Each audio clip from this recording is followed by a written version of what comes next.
এই মুহূর্তে পাচ্ছি সবাই উত্তেজিত হয়ে যাচ্ছে।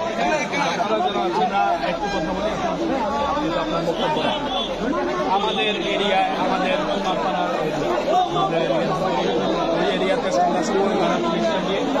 ছাত্রলীগ নিয়ে আমাদের ওনারা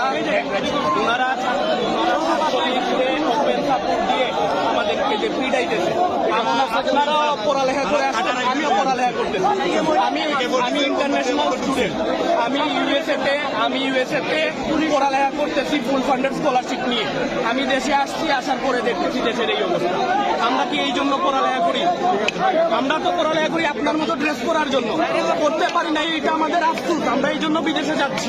আমরা সিলেটের লোক বিদেশে যাই কি জন্য? যাতে আমরা এই ড্রেস করতে পারি নাই, আমরা দেশের জন্য অন্যভাবে কাজ করব। কিন্তু আমাদেরকে কেন গুলি মারা হবে? আচ্ছা, ঠিক আছে। ওনারা ছাত্রলীগ নিয়ে চলে আসে আমাদের মহল্লায়। আমাদের মা বোনের গায়ে ওনারা হাত দিবে। ওনারা অ্যাম্বুলেন্স করে আমার চোখের সামনে 15 জন মানুষ এইখান থেকে নিয়ে গেছে। আমার বাসার সামনে একজন মানুষ পড়ে গেছে। ওনারা এটা কি বিবেক ওনাদের? আপনাদের উপর আপনারা আমাদের আস্থার শেষ ভরসা। সেনাবাহিনী আমাদের আস্থার শেষ ভরসা। উনাদেরকে বলেন উনারা চলে যেতে আমাদের এরিয়াতে কোনো কিছু হবে না। কিন্তু উনারা যদি রাত্রে আবার ফিরত আসে, আমরা ইটের জবাব পাটকেল দিয়ে দেব। উনারা যদি আসে, উনারা ইটের জবাব পাটকেল, আমরা চলে যাব। কিন্তু উনারা যাতে না আসে।